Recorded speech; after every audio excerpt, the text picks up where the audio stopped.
We're asked to sketch the graph of the curve y equals 1 over x. This is what we call a reciprocal curve, and we should know what it looks like. We have a curve like that in each of those quarters. You notice it doesn't touch the y-axis. We have an asymptote all the way down the y-axis.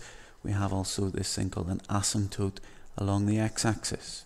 In other words, the curve gets very, very close to those lines, but never actually touches it. So this is the graph of y equals 1 over x.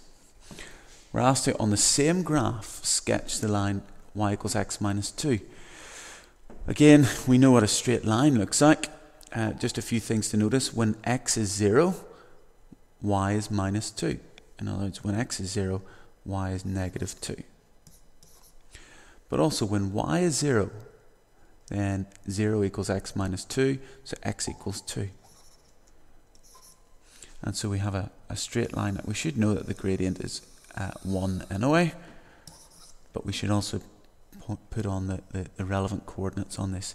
It is a sketch, so it's not the most accurate thing in the world, but we should put on any relevant points, and where it crosses the axis is very definitely relevant to that. Okay. We're then asked to find the exact coordinates of the points of intersection. Now, to find the exact coordinates, we need to show when y equals 1 over x is equal to y equals x minus 2. In other words, when the right-hand side of these equations are equal to one another. And it says find the exact. We're not just sketching it, we're actually calculating that.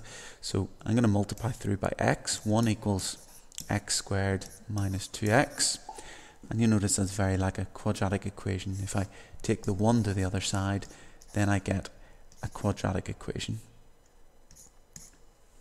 Okay.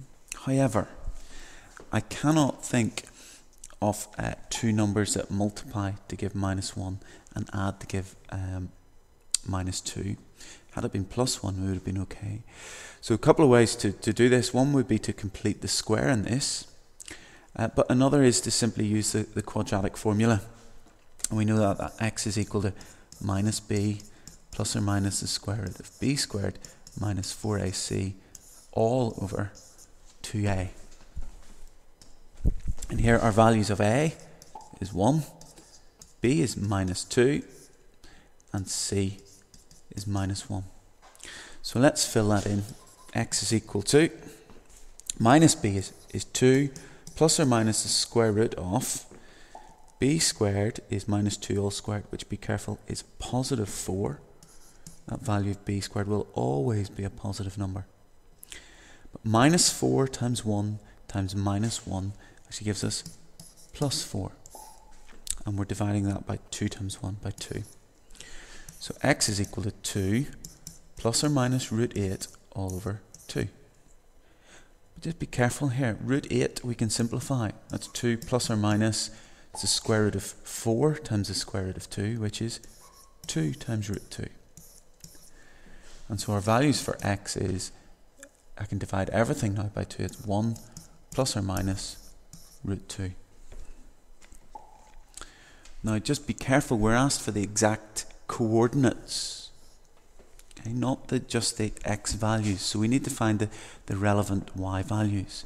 So let's go back and say that, okay, if x is equal to 1 plus root 2, then I know that y is equal to x minus 2. So it's 1 plus root 2 minus 2. So y is equal to minus 1 plus root 2. Our other option was that x is equal to 1 minus root 2.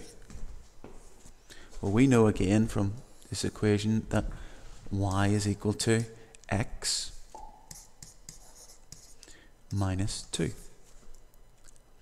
And so we get that y equals minus 1 minus root 2. So just to finish off, we have coordinates. The first coordinate, x coordinate, was 1 plus root 2, and the relevant y coordinate was minus 1 plus root 2, and the second one was 1 minus root 2, and the relevant or the corresponding y coordinate was -1 minus root 2.